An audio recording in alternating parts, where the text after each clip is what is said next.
Senhor fortaleça, Deus, ali a irmã Isaura. Eu te peço, ó Deus, ponha a tua mão santa e bendita a abençoar cada vida. E nos ajude na pregação da tua palavra. Abre o entendimento de cada um, em nome de Jesus. Amém. Amém. Bom, muito bem.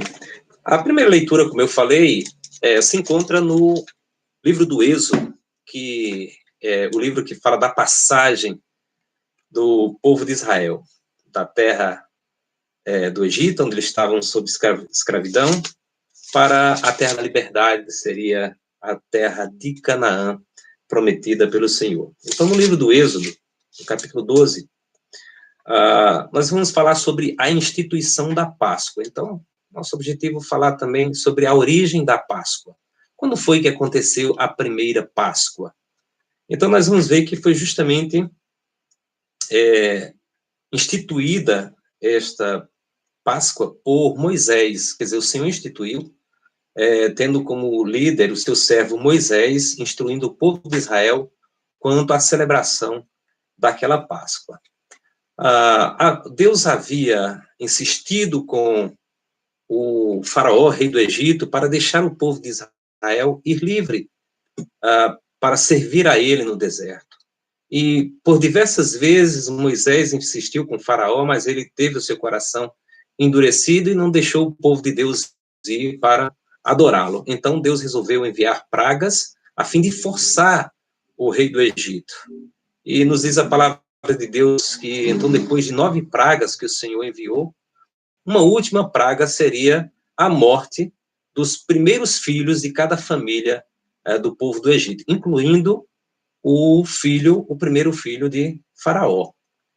Então, Deus determinou que iria fazer aquilo, e então, antes de que houvesse essa morte dos primeiros filhos, naquela noite, Deus então ordenou a Moisés que instruísse o seu povo acerca da Páscoa. Na verdade, antes Moisés falaria sobre este tema para com o povo, e o povo então se prepararia para aquela noite em que Deus haveria de libertar o povo do Egito e colocar a praga sobre os primogênitos das famílias do Egito. E então deixaria o seu povo ir livre. Vejamos então o que nos diz o texto do Êxodo, capítulo 12. Então, estamos falando sobre a primeira Páscoa. Vejamos. Disse o Senhor a Moisés e a Arão na terra do Egito: Este vos será o principal dos meses. Será o primeiro mês do ano. Falai a toda a congregação de Israel, dizendo: aos 10 deste mês, cada um tomará para si um cordeiro, segundo a casa dos seus pais, um cordeiro para cada família. Mas se a família for pequena para um cordeiro, então convidará ele o seu vizinho mais próximo, conforme o número das almas, conforme o que cada um puder comer. Por aí calculareis quantos bastem para o cordeiro. O cordeiro será sem defeito, macho de 1 ano. Podereis tomar um cordeiro ou um cabrito, e o guardareis até o 14º dia deste mês. E todo o ajuntamento da congregação de Israel o imolará no crepúsculo da tarde. Tomará do sangue e o porão em ambas as ombreiras e na verga da porta, nas casas em que o comerem. Naquela noite comerão a carne assada no fogo, com pães asmos, e ervas amargas a comerão. Não comereis do animal nada cru, nem cozido em água, porém assado ao fogo, a cabeça, a perna e a fressura. Nada deixareis pela manhã, o que porém ficar pela manhã, queimá-lo-eis. Desta maneira o comereis, lombos cingidos, sandálias nos pés e cajados na mão. Comê-lo-eis à pressa, é a Páscoa do Senhor. Porque naquela noite passarei pela terra do Egito, e ferirei na terra do Egito todos os primogênitos, desde os homens até os animais. Executarei juízo sobre todos os deuses do Egito. Eu sou o Senhor. O sangue vos será por sinal nas casas em que estiverdes. Quando eu vir o sangue, passarei por vós, e não haverá entre vós praga destruidora. Quando eu ferir a terra do Egito. Este dia vos será por memorial, e o celebrareis como solenidade ao Senhor. Nas vossas gerações o celebrareis por estatuto perpétuo. 7 dias comereis pães asmos. Logo ao primeiro dia tirareis o fermento das vossas casas, pois qualquer que comer coisa levedada, desde o primeiro dia até o 7º dia, essa pessoa será eliminada de Israel. Ao primeiro dia haverá para vós outros assembleia solene. Também ao 7º dia tereis santa assembleia. Nenhuma obra se fará nele, exceto o que diz respeito ao comer. Somente isto podereis fazer. Guardai, pois, a festa dos pães asmos, porque nesse mesmo dia tirei vossas hostes da terra do Egito. Portanto, guardareis este dia nas vossas gerações, por estatuto perpétuo. Desde o dia 14 do primeiro mês, à tarde, comereis pães até a tarde do 21 dia do mesmo mês. Por 7 dias não se ache nenhum fermento nas vossas casas, porque qualquer que comer pão levedado será eliminado da congregação de Israel, tanto o peregrino como o natural da terra. Nenhuma coisa levedada comereis em todas as vossas habitações. Comereis pães asmos. Chamou, pois, Moisés todos os anciãos de Israel e lhes disse: comereis, escolhei e tomai cordeiros segundo as vossas famílias, e imolai a Páscoa. Tomai o molho de sopo, molhai-os no sangue que estiver na bacia, e marcai a verga da porta, segundo as vossas, e marcai as vergas das portas, com o sangue que estiver na bacia. Nenhum de vós saia da porta da casa até pela manhã, porque o Senhor passará para ferir os egípcios. Quando vir, porém, o sangue na verga da porta e em ambas as ombreiras, passará o Senhor aquela porta e não permitirá ao destruidor que entre em vossas casas para vos ferir. Guardai, pois, isto por estatuto perpétuo, para vós outros e para vossos filhos, para sempre. E uma vez dentro da terra que o Senhor vos dará, como tem dito, observai esse rito. Quando vossos filhos vos perguntarem: que rito é esse? Respondereis: é o sacrifício da Páscoa ao Senhor que passou por cima das casas dos filhos de Israel no Egito, quando feriu os egípcios, e livrou as vossas casas. Então o povo se inclinou e adorou. E foram os filhos de Israel e fizeram isso como o Senhor ordenara a Moisés e a Arão, assim o fizeram. Amém. Bom, nos diz o texto bíblico que Deus, então, logo em seguida, lançou a última e definitiva praga sobre o povo do Egito, matando, então, os primeiros filhos de cada família. O anjo destruidor por ali passou e, então, eliminou os primeiros filhos de cada família. Bom, nós temos algumas lições preciosas que podemos colher nesse texto que nós lemos. Então, vamos a essas lições que o texto bíblico nos apresenta acerca dessa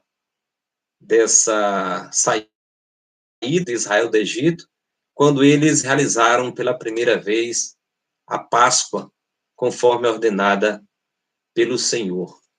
Então, vejamos o que nos diz o texto bíblico que nós acabamos de ler. Então, faremos aqui uma leitura de maneira particular desse texto, citando o texto versículo por versículo, trazendo então aqui algumas lições. Bom, primeiramente nós vamos aprender que aquele fato não seria um fato comum para a nação de Israel. Não deveria ser visto como algo sem tanta importância. Pelo contrário, aquilo ali tornou-se um marco para toda a nação de Israel. E, por extensão, para assim dizer, para a humanidade também. Vemos isto no versículo 2, quando o Senhor falou a Moisés e a Arão, e dizendo: este vos será o principal dos meses, será o primeiro mês do ano. Ou seja, até então o povo de Israel seguia um calendário conforme era a orientação do faraó no Egito, mas agora Deus estabelecia para eles então um novo calendário. Eles teriam então como marco aquele fato que Deus estabeleceria como libertação deles da terra do Egito, da escravidão, para a terra da liberdade. E então aquilo ali seria para eles o primeiro mês do ano. Eles estavam ali no mês de Abib, que para nós é mais ou menos entre março e abril. Então, isso seria, então, de fato, extremamente importante para a nação de Israel, né? Aquela saída, aquela libertação daria, então, ensejo para que, na sua história, fosse registrada essa grande libertação do seu povo. Então, o Senhor disse que eles deveriam fazer uma preparação para celebrar ou comemorar este dia. Diz o seguinte: falai a toda a congregação de Israel. Então, Deus disse que ao 10º dia do mês, eles separariam um cordeiro, segundo a casa dos seus pais, um cordeiro para cada família.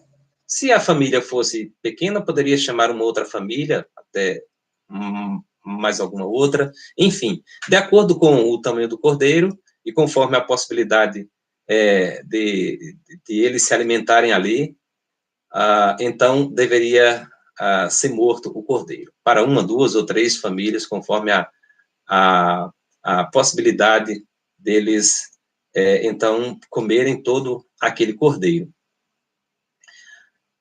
Então, disse qual deveria ser a qualidade daquele cordeiro, né? Deveria ser um cordeiro sem defeito, macho, de um ano, né? E poderia ser tanto um cordeiro como um cabrito. Vejamos aqui quando Deus ordenou que se fizesse aquela celebração por família ou famílias. Isso devemos considerar como de extrema importância que o culto a Deus, porque eles ali eles fariam um culto ao Senhor. O culto que nós prestamos a Deus não é de maneira individualista. Na verdade, nós fazemos parte de um povo. Nós fazemos parte de uma família. Então, Deus trata conosco como um grupo, né? Isso é extremamente salutar, porque mais adiante nós vamos ver na carta de Paulo aos Efésios, ele diz que nós agora fazemos parte da família de Deus. Todos aqueles que participam do Cordeiro, Cristo Jesus, né, fazem parte desta grande família, a família de Deus, né? Ninguém adora a Deus de maneira individualista, né? Há um equívoco por parte de muitos que se consideram hoje desigrejados, um equívoco achando que pode viver a vida cristã longe da comunidade do povo de Deus, longe da congregação. Um equívoco muito grande. Então, nós temos como lição para nós aqui isto, que a adoração a Deus, o culto a Deus, é algo que nós fazemos coletivamente.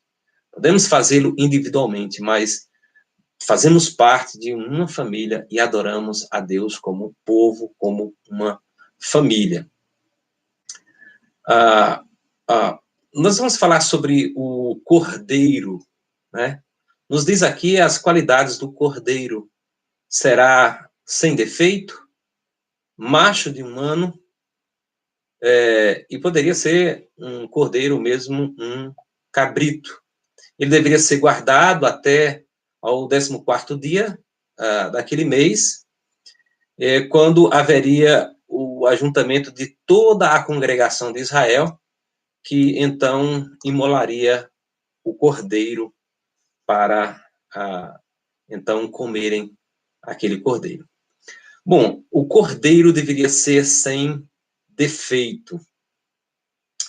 Esse cordeiro, ele é símbolo, ele só simboliza Cristo Jesus, ou ele tipifica Cristo Jesus, aponta para a pessoa de Jesus, que foi uma pessoa perfeita no seu caráter, foi homem perfeito. A palavra de Deus nos fala de o primeiro homem que Deus criou, Adão, ali no Jardim do Éden, ele acabou perdendo o seu estado original, desobedeceu a Deus, caiu em transgressão.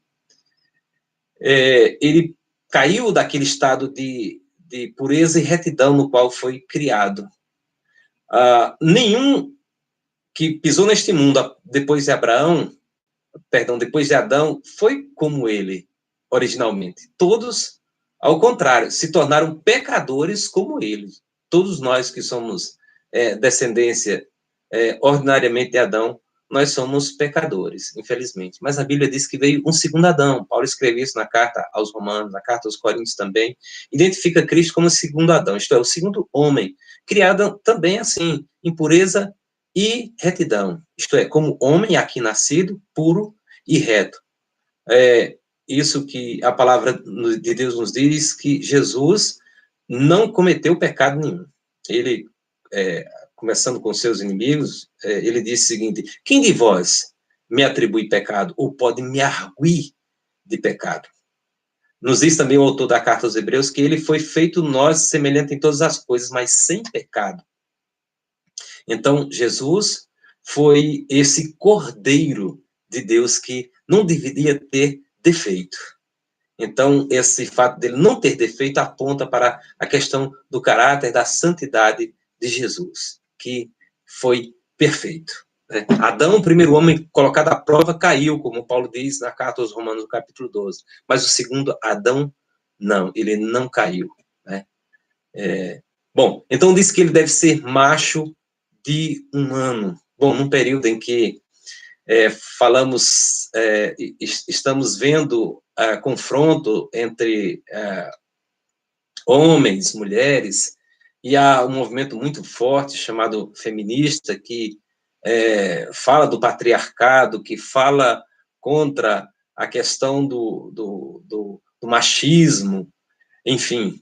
Não queremos dizer que o machismo seja uma coisa certa, mas é uma distorção do macho que a palavra de Deus cita nas Sagradas Escrituras. Mas o texto que nós lemos aqui, que fala do cordeiro que devia ser macho, nada tem a ver com essas questões de confrontos, de ideologia de gênero, nada a ver absolutamente, né? Diz que tem que ser macho porque foi por um homem, foi por um macho que entrou o pecado. Então, igualmente também, tinha que vir um homem sem defeito, né, que fosse um homem, fosse macho, né? Então, simplesmente por causa disso, por um homem entrou o pecado no mundo e pelo pecado a morte. Igualmente, por outro, veio a redenção sobre todos aqueles que creem. Paulo diz isso na carta aos Romanos, no capítulo 12. É simplesmente isso, essa questão de discussão de ideologia de gênero, qualquer outra coisa semelhante. Macho de um ano, estaria ali no vigor da sua juventude, por assim dizer, né? Assim, nós olhamos também para o Senhor Jesus, ele morreu com 33 anos de idade, isto é, na flor, era mais ou menos por aí que podemos dizer que um homem naquele tempo estava no seu pleno vigor da sua força. De fato, tudo isso que fala aqui desse cordeiro se cumpriu na pessoa de Jesus. Aquele cordeiro era tipo de Jesus, né?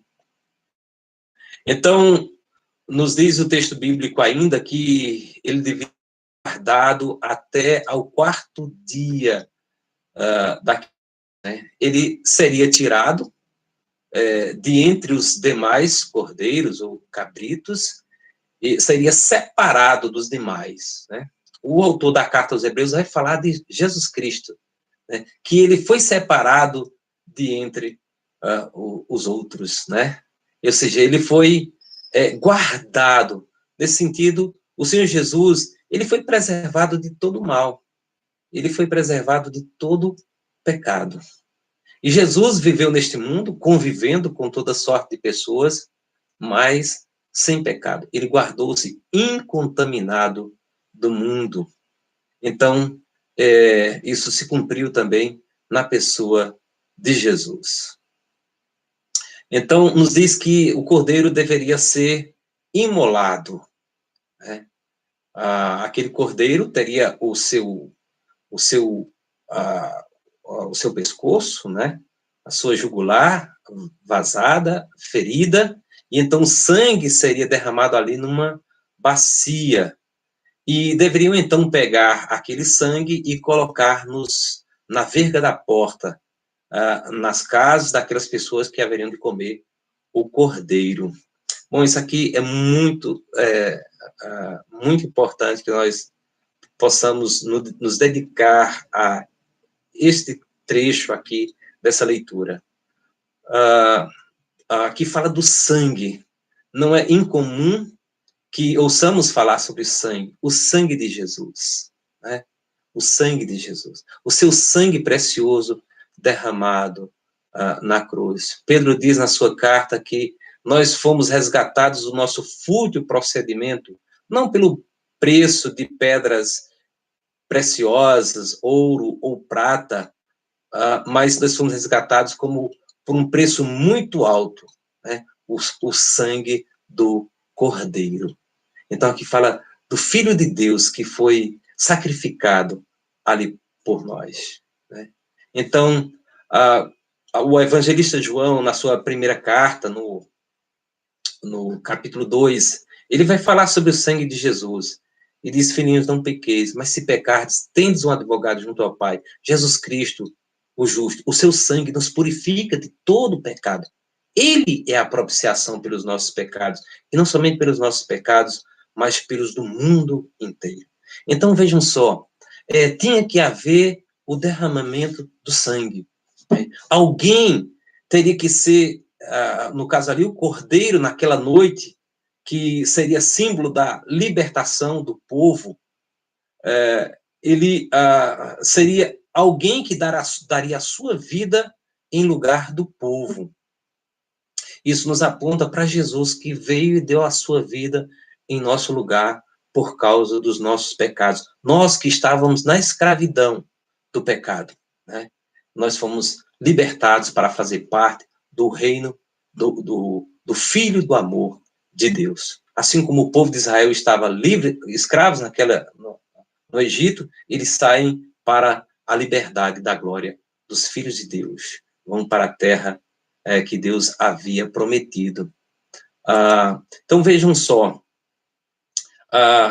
era preciso que houvesse um sacrifício, era preciso que alguém fosse imolado e derramasse o seu sangue. Posteriormente, nós vamos ver que Moisés estabeleceu na lei, encontramos lá no livro de Levítico, os sacrifícios que deveriam ser feitos no templo. Todo sacrifício de animais havia o derramamento de sangue, porque era a substituição do povo, o povo sendo substituído por aquele animal. o sangue daquele animal era derramado, isso significando que o animal estava sendo punido em lugar daquele que fazia o sacrifício. É claro que o animal, em si, o sangue de animal, não purificava ninguém, mas ele apontava para o sangue de Cristo. Todo aquele que fazia esse sacrifício pela fé, naquilo que Deus mandaria no futuro, então ele poderia ser purificado dos seus pecados, ser perdoado das suas transgressões e estar livre da condenação.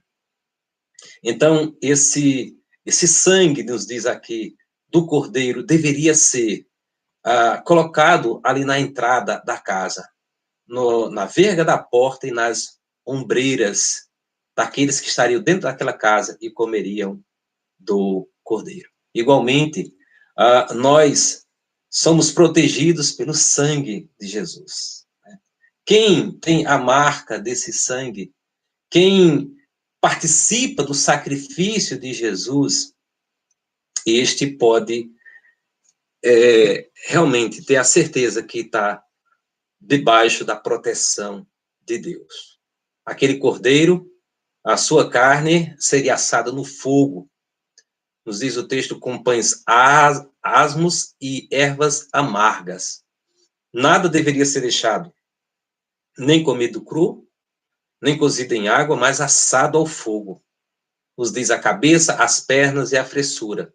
Nada deixarás pela manhã, até o que, porém, ficar até pela manhã será queimado.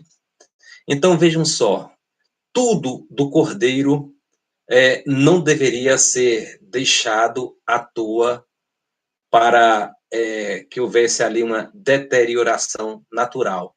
Não, tudo deveria ser consumido. Primeiro, o povo comeria a carne do cordeiro. E segundo, o fogo queimaria aquilo que sobraria do cordeiro. Isso tem um significado.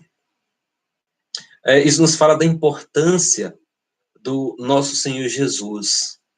Isso nos fala do fato de que Jesus, ele sofreu a ira de Deus completamente em nosso favor. Assim como o fogo daria fim totalmente a tudo aquilo que restasse do cordeiro, assim nos diz a palavra de Deus que o Senhor Jesus não fugiu do sofrimento que lhe aguardava em favor do seu povo para a salvação, para a redenção. Nos diz que quando ele estava ali no jardim do Éden, ele orou ao Pai e disse: Pai, passe de mim este cálice, mas que se não for possível, seja feita a tua vontade e não a minha.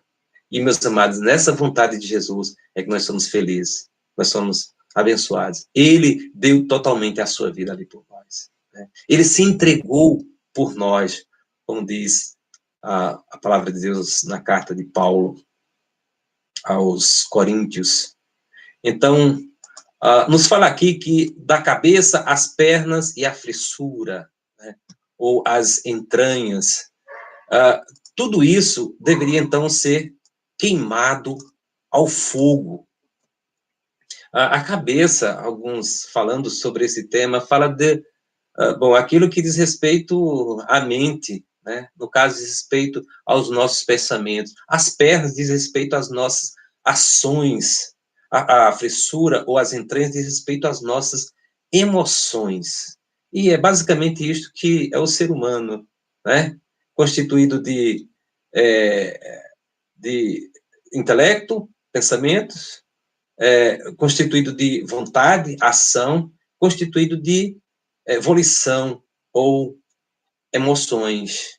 Então, algo que deve ser totalmente entregue, todo o ser. Jesus fez isso, ele entregou-se totalmente ao Pai. E a palavra de Deus também nos diz, na carta aos Romanos, capítulo 12, ali no versículo 1, o apóstolo Paulo vai dizer: rogo-vos, pois, pelas misericórdias de Deus, que apresenteis o vosso corpo, a vossa soma, o vosso todo, em sacrifício vivo, santo e agradável a Deus, que é o vosso culto racional. Então, prestamos o culto a Deus quando nos oferecemos plena e totalmente a Ele, porque assim fez Jesus, entregou-se total e plenamente em nosso favor. Então, nos diz no versículo 11, desta maneira o comereis, lombo cingido, sandálias nos pés e cajado na mão. Comê-lo-eis à pressa, é a Páscoa do Senhor. Naquela noite passarei pela terra do Egito. Então, nos diz que eles deveriam estar prontos quando fosse comer o cordeiro. Né? Aqui, as vestimentas e a preparação diz respeito a alguém que está pronto para viajar. Né?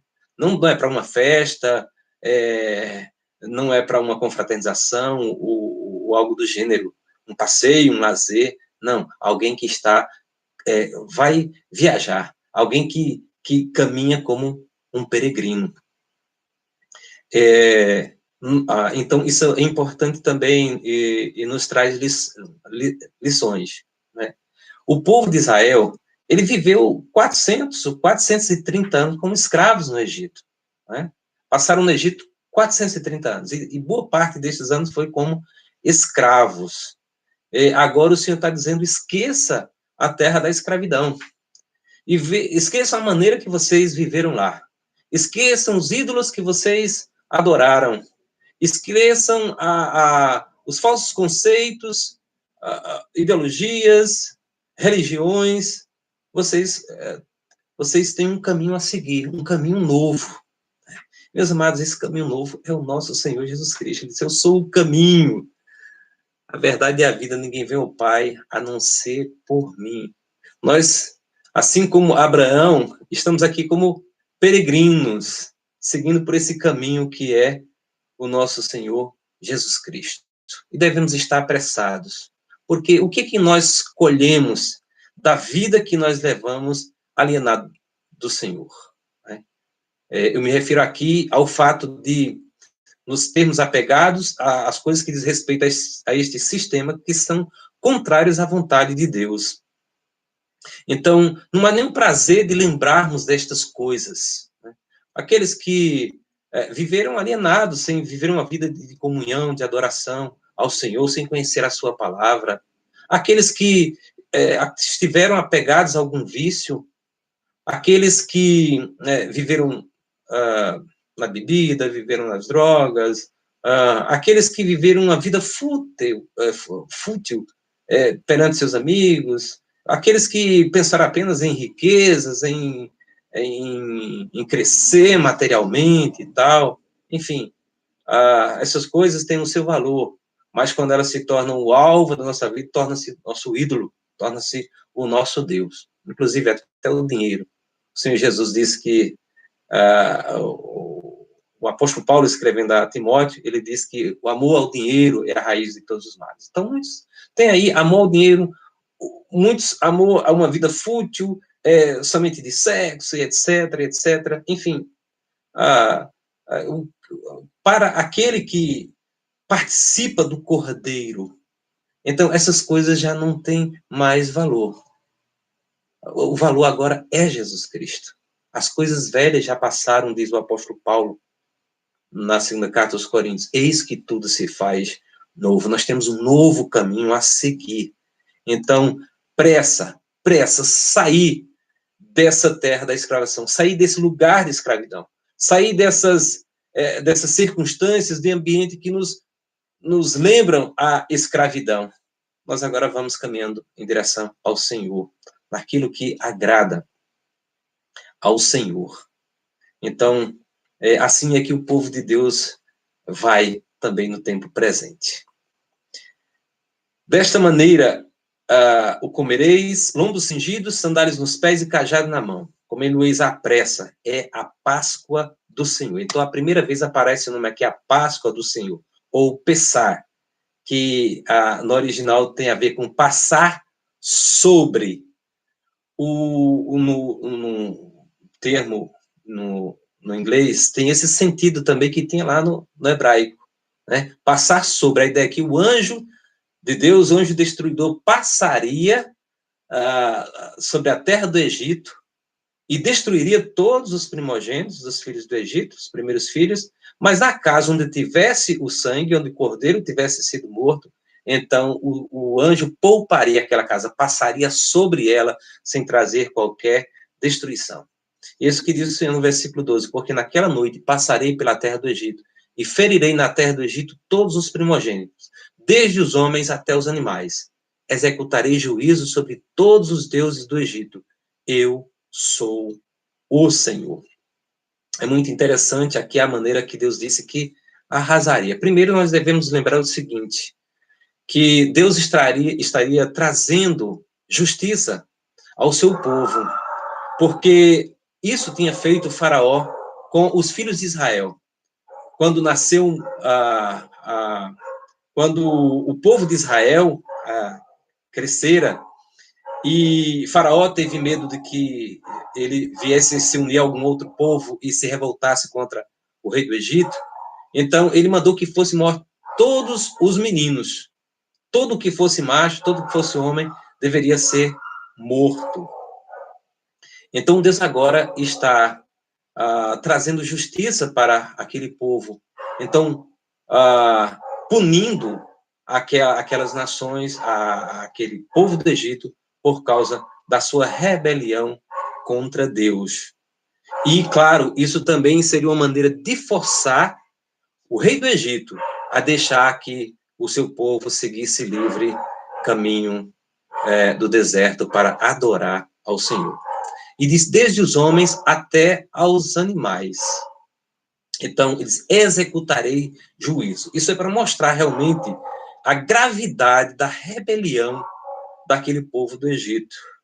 Então, Deus diz, executarei juízo sobre todos os deuses do Egito. Então, ele fala aqui dos deuses, porque, assim como algumas outras nações que conhecemos hoje, o povo do Egito adorava vários deuses, inclusive o sol era um deus. Havia um deus que era um boi, enfim, havia diversas divindades. Aliás, as pragas que foram lançadas sobre o Egito têm a ver com a adoração a esses deuses, onde Deus mostra com aquelas pragas que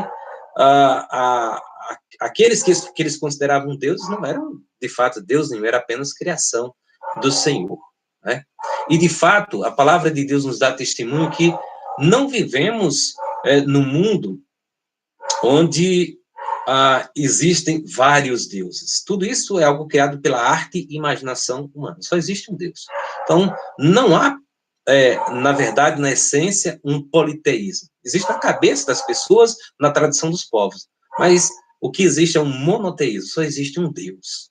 Um Deus único, vivo e verdadeiro. Aquele que criou os céus e a terra.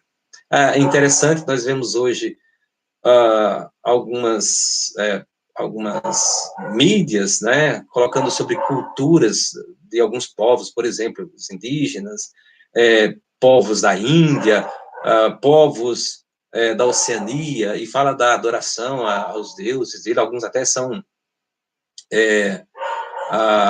adoram árvores, adoram pedras, um monte, enfim, mas que terrível engano, né? Nós que vivemos numa sociedade cristã, já conhecemos a verdade, infelizmente, o que nós vemos é uma volta ao erro, né? Ou seja, uma indução a buscar de novo o politeísmo, né? Quando, na verdade, o que só existe realmente é um verdadeiro Deus. Então, devemos seguir no monoteísmo. Só há um Deus vivo e verdadeiro.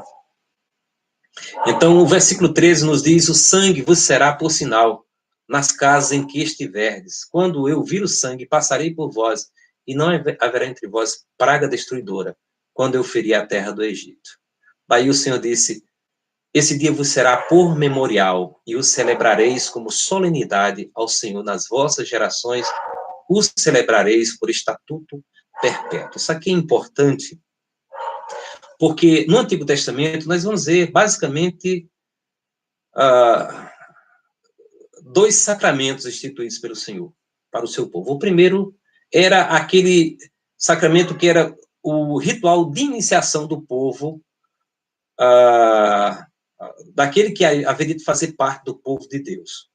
Havia um ritual chamado da circuncisão. Ele tem esse duplo propósito. Primeiro, significar a remoção do pecado, né? Onde se tirava a parte da glande, da pele que cobre a glande do órgão masculino. Então, significando a remoção da impureza. A partir de 8 dias de idade, a criança, o menino, deveria ser circuncidado. Né? Pergunta aí por que as mulheres não? As mulheres estavam representadas ali naqueles filhos homens e também nos seus maridos. Então, era símbolo de purificação. Mas, ao mesmo tempo, era um rito de iniciação, porque aquele que era circuncidado começava a fazer parte do povo de Deus.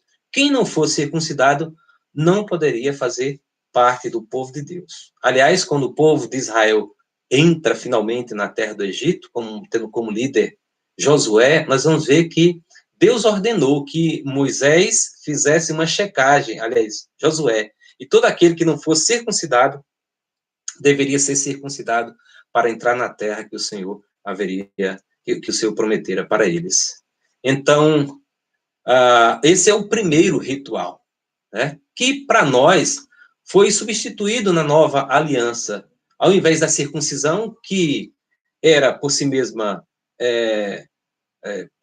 era parcial, agora nós vemos na nova aliança o batismo instituído pelo Senhor Jesus. Tem o mesmo significado de ritual de purificação, né? Simbolizando a purificação dos pecados. E destes podem participar, estão ali homens, mulheres participando igualmente. Não estão mais representadas, né? Todos participam do batismo. Então, também tem o batismo esse propósito de ser um ritual de iniciação. Aquele que é batizado começa a fazer parte do povo de Deus, da igreja do Senhor. Né? É por isso que nós também batizamos as crianças, no caso da igreja presbiteriana e outras igrejas também, porque cremos que os nossos filhos fazem parte da aliança com o Senhor. Algumas igrejas não pensam da mesma maneira, mas nós assim pensamos, porque assim como na antiga aliança o sacramento da circuncisão era para a partir de 8 dias de idade, assim, na nova aliança, os nossos filhos também são incluídos nesta aliança com o Senhor. Podemos ver isso, Pedro falando ao povo naquele primeiro sermão do dia de Pentecostes, primeiro sermão de Pedro, que muitas pessoas se converteram, e Pedro diz, a promessa é para vós, para vossos filhos, e quantos ainda estiverem longe. E tem outros textos também, e outros argumentos que deixemos para outra ocasião. Mas qual é o segundo sacramento do Velho Testamento? Era justamente a Páscoa, que tinha esse propósito de identificar o participante com o povo de Deus, identificar aquele que participava da adoração a Deus como seu povo. Se alguém não participasse da ceia, perdão, da Páscoa, naquela época, esse teria algumas consequências por causa dessa não participação. E todo o povo era convocado para participar da Páscoa. Igualmente, o Senhor Jesus, nós vamos ver que houve uma substituição num dia de Páscoa, na sexta-feira, quer dizer, da quinta para a sexta. Então, o Senhor Jesus reuniu os seus discípulos e ali instituiu a ceia do Senhor. Quando ele pegou um dos pães que era servido ali na mesa e também tomou um cálice de vinho. Então, ele diz, esta é a nova aliança no meu sangue, dizendo que os seus filhos deviam comer o pão e beber o vinho, e que, no caso, simbolizavam o seu corpo, que foi morto, e o seu sangue foi derramado ali na cruz do Calvário, significando que nós devíamos participar dele nesta nova aliança. Assim como o povo de Israel participava do Cordeiro na antiga aliança, assim todos os discípulos de Cristo devem participar dele. Quando participam da ceia, estão relembrando rememorando o seu sacrifício ali na cruz do Calvário. Nós participamos de Cristo Jesus. E nós, meus amados, chegamos aqui no ponto alto da nossa mensagem, que é justamente falar sobre a nossa participação na morte do Cordeiro. Nós vamos ver no Evangelho de João, no capítulo 6, que o Senhor Jesus, ele fala sobre esta participação nossa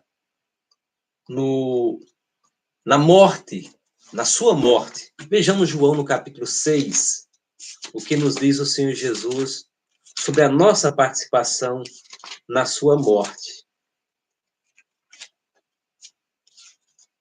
Abra sua Bíblia também aí, se você está acompanhando.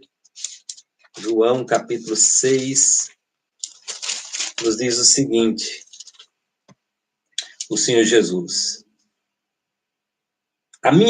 João 6, versículo de número 54. Quem comer a minha carne e beber o meu sangue tem a vida eterna, e eu o ressuscitarei no último dia. Pois a minha carne é verdadeira comida, e o meu sangue é verdadeira bebida. Quem comer a minha carne e beber o meu sangue permanece em mim e eu nele. Assim como o Pai que vive me enviou, igualmente eu vivo pelo Pai, também quem de mim se alimenta, por mim viverá. Então vejamos aqui que o Senhor Jesus diz que nós temos que participar da sua morte. Nós temos que comer da carne e do seu sangue. Significa participar da sua morte. Não significa que, não quer dizer literalmente que temos que comer a carne e o sangue de Jesus. Claro que isso aqui é simbólico, né? Nós participamos espiritualmente do seu sacrifício por nós ali na cruz do Calvário. É por isso que o apóstolo Paulo, ao falar da ceia do Senhor na primeira carta aos Coríntios, no capítulo 11, ele nos diz que na noite em que foi traído, o Senhor Jesus tomou o pão e disse, este é o meu corpo. Jesus tomou o vinho e disse, este é o meu sangue. Tomai e bebei em memória de mim. Tomai e comei em memória de mim. Então, vejamos, assim como o povo comeu ali do cordeiro, participando, então, do cordeiro, assim, meus amados, também o cordeiro que lhe traria libertação, né? Então, assim, nós também temos que participar de Cristo. O cordeiro lá tipificava o nosso Senhor Jesus Cristo. E Cristo aqui nos diz que a sua carne é verdadeira comida e o seu sangue é verdadeira bebida. Quem de mim se alimenta, por mim viverá, diz ele. Quem comer a minha carne e beber o meu sangue, permanece em mim e eu nele. Isso é extremamente maravilhoso, meus amados. E aqui eu gostaria justamente de falar sobre isso. O que é que faz a transição da nossa vida que vivemos no passado, alienados de Deus, a vida lá com os nossos vícios, com os nossos próprios ídolos, com a escravidão aos nossos próprios pensamentos e desejos, a escravidão até mesmo à vontade de Satanás, para uma vida nova, para a vida segundo os princípios de Deus, para uma vida com verdadeira esperança, para uma vida abundante e eterna. O que faz a transição? É justamente o participarmos do sacrifício do nosso Senhor Jesus. Assim como foi ali símbolo de transição daquele povo, da escravidão do Egito para a terra de Canaã, a terra prometida, terra da liberdade, assim nós temos como fator de transição o participarmos da morte do Cordeiro, da morte de Jesus, que morreu por nós ali na cruz do Calvário. Assim, participarmos dele, né, do seu sacrifício, comer a sua carne e beber o seu sangue. Claro, o povo judeu ficou escandalizado, porque eles jamais comeram até sangue de animal, e aí Jesus está falando de comer carne e sangue de uma pessoa, né, só que eles não entenderam, eles quiseram levar a coisa literalmente, né, mas Jesus estava falando simbolicamente e espiritualmente. Isso é extremamente importante. Pense bem, você que me ouve nesta noite, Jesus Cristo pode fazer toda a diferença na minha e na sua vida. A sua morte, ela tem essa importância tremenda. E é o fator de transição da vida sem fazer parte da família de Deus, da vida sem andar de acordo com os princípios de Deus, da vida alheio à vontade e o querer de Deus, para uma vida nova, uma vida verdadeira, transformada e transformadora. Uma vida antes sem esperança, para agora uma vida cheia de esperança. Uma vida de dúvidas e incertezas para uma vida agora cheia de fé, de confiança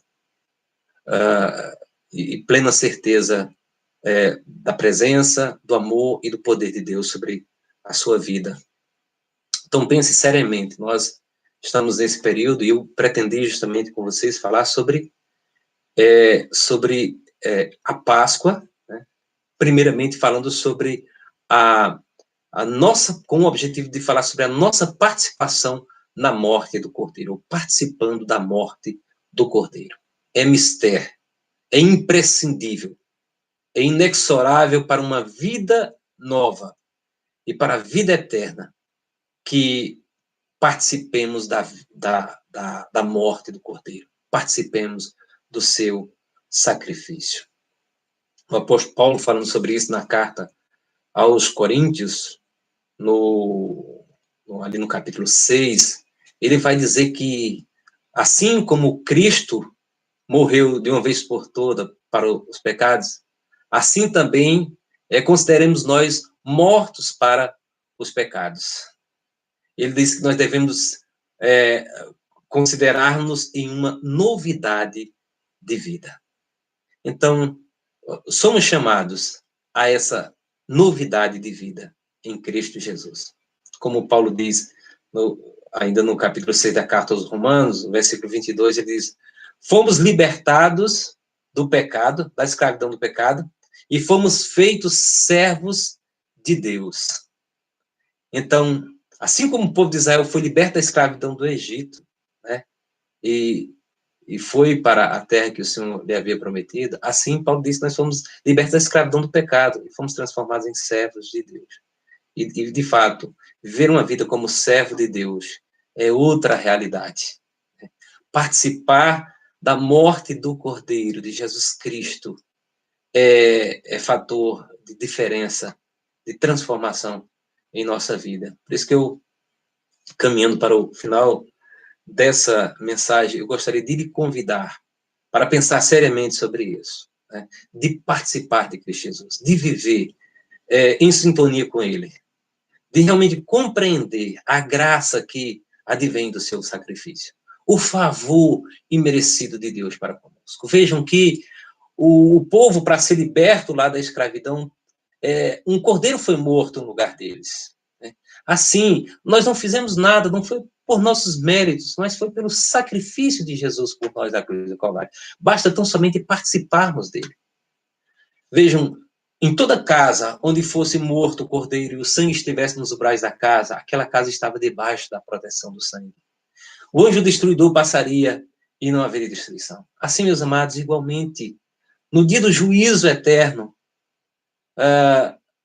no dia da vinda de Cristo Jesus, e quando houver a destruição deste mundo e dos homens ímpios, vejam só, serão poupados todos aqueles que creram no seu Filho Jesus. E sabe por quê?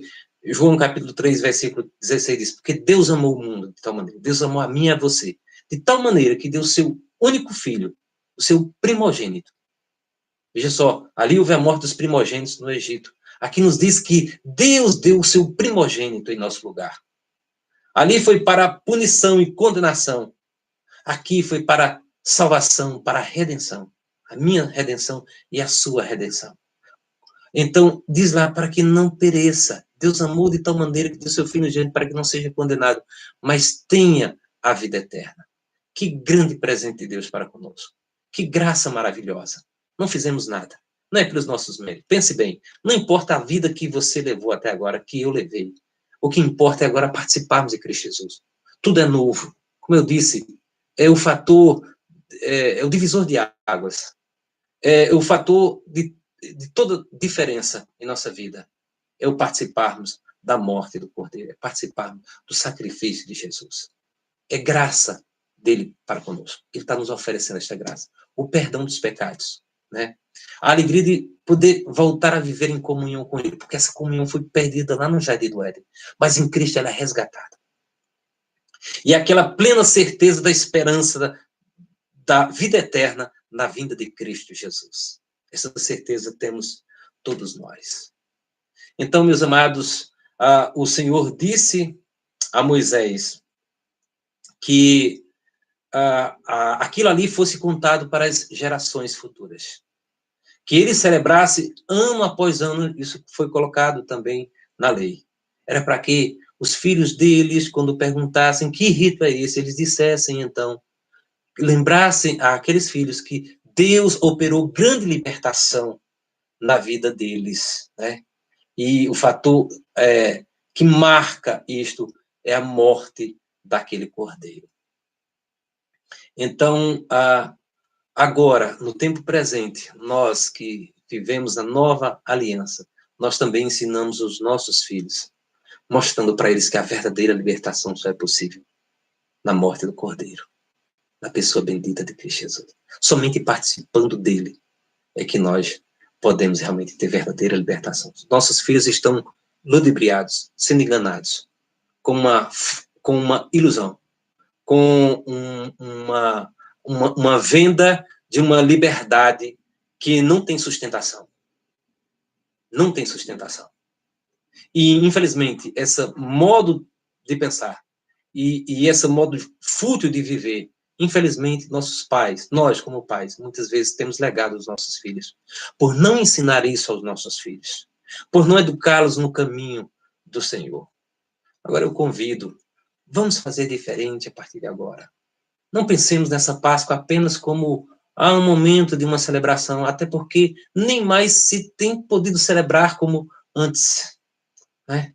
Não temos tido essa oportunidade. Obviamente, nós como cristãos presbiterianos, por exemplo, entendemos que Jesus é o nosso Cordeiro Pascal, como está lá na primeira carta de Paulo aos Coríntios. Ou seja, aquele velho ritual, aquela velha tradição judaica, ou seja, aquela velha Páscoa, nós já não celebramos. Nós agora, nesse período, nós celebramos a cada dia de nossa celebração, né? Toda vez que participamos da ceia do Senhor, ou da Eucaristia, nós estamos relembrando o nosso Cordeiro que foi morto, nosso Senhor Jesus Cristo. Né? Nós não participamos mais da Páscoa judaica. Né? Nós estamos numa nova aliança. Eles estavam debaixo da antiga aliança. Nós estamos numa nova aliança em Cristo Jesus. Ele fez essa substituição, a transição da Páscoa, lá da morte, lá do Cordeiro, para ele mesmo. Né? Ele inaugurou essa nova aliança com a sua morte na cruz. Como Paulo diz, o seu corpo, citando as palavras de Jesus. O pão, que simboliza o seu corpo, e o vinho, que representa o seu sangue. Nós devemos participar em memória. Toda vez que nos reunimos para a comunhão, para a Eucaristia, para a ceia do Senhor, nós estamos participando da morte de Cristo Jesus. Nós estamos relembrando o que ele fez em nosso favor. Nós estamos reafirmando a nossa identidade com o Cordeiro, que nós participamos da sua morte, bem como da sua ressurreição. Bom, então quero terminar por aqui, convidando para amanhã, às 16 horas, nós traremos outra mensagem. E nós agora vamos trazer essa mensagem referindo-se à ressurreição de Jesus, a ressurreição do Cordeiro. E o tema da nossa mensagem é Triunfando com o Cordeiro. Então, quero convidar você, nós falamos sobre a paixão do Senhor Jesus, sobre a sua morte naquele dia de Páscoa, falamos aqui de derramamento de sangue, de sofrimento, de dor, né? Mas tudo isso teve um propósito, foi ser substituir-nos, ou seja, ele tornou-se um sacrifício vicário em nosso favor. Né? Então, esse foi o estado de humilhação do nosso Senhor Jesus. Primeiramente, tornou-se homem, né? Assumiu a figura humana, e então ele foi obediente até a morte, e morte de cruz. nós vamos ver que não ficou por aí. Ele não ficou ali na cruz. A Bíblia diz, então, que no terceiro dia ele ressuscitou. Né? E nós participamos também dessa ressurreição do Senhor Jesus. Por isso nós vamos falar sobre triunfante